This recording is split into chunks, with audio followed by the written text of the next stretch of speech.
I had spring fever yesterday. Took my dog out for a walk at Manitou. Yeah, Jeremy's doing everything he can to stay where there is snow. So he's had to go up in the mountains, and it's going to be harder and harder to find snow out there this weekend as we see temperatures soar 10 to 15 degrees above average. And this is not just a one-day thing. It is going to be a multi-day, I don't want to call it a heat wave.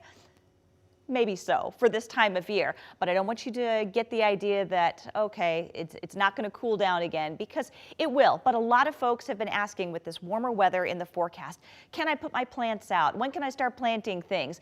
I'm not a plant person, so I can't give you plant advice, but I can give you an idea of what the average highs and lows are for Spokane in 2-week intervals from spring through early April. And so just kind of keep this in mind when you're thinking, should I set my plants out or whatnot? You have to make that decision. I can't make it for you. But on the spring equinox, March 19th, the average high and low, and this is for the Spokane airport, so you got to kind of gauge where you live and how temperatures are either warmer or colder based on what it's like at the Spokane airport. But average high 50, average low 32, right at freezing. Of course, we can have temperatures, obviously, that go well above or below average, so certainly that risk of a freeze on the spring equinox. By April 1st, averages are 53 and 35. By mid-April, 57 and 37.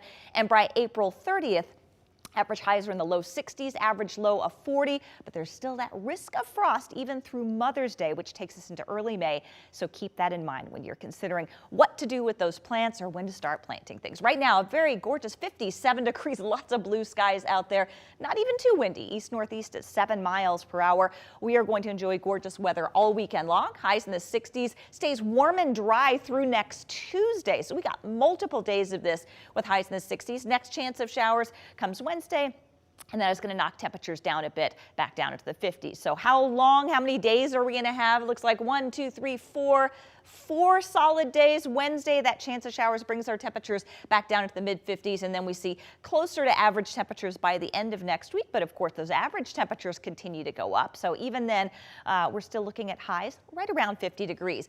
Big ridge of high pressure over the northwest. This is called an omega block pattern, because if you kind of trace the shape around this high, it looks like the Greek letter omega. And usually with that blocking pattern, it's really hard for storm systems to kind of get through this big ridge. And so we're enjoying the sunshine, and that will last for several days. So future tracker keeping it clear this evening, keeping it clear, mostly clear overnight. We'll enjoy sunshine all day Saturday, and that pattern will continue through the day on Sunday. Let's skip over to the extended forecast, and you can see the gorgeous sunshine, perfect weather for St. Patrick's Day celebrations, beautiful weather for the first day of official spring on Tuesday, and then we kind of get back to average. Some showers moving in later next week, and temperatures back down into the lower 50s.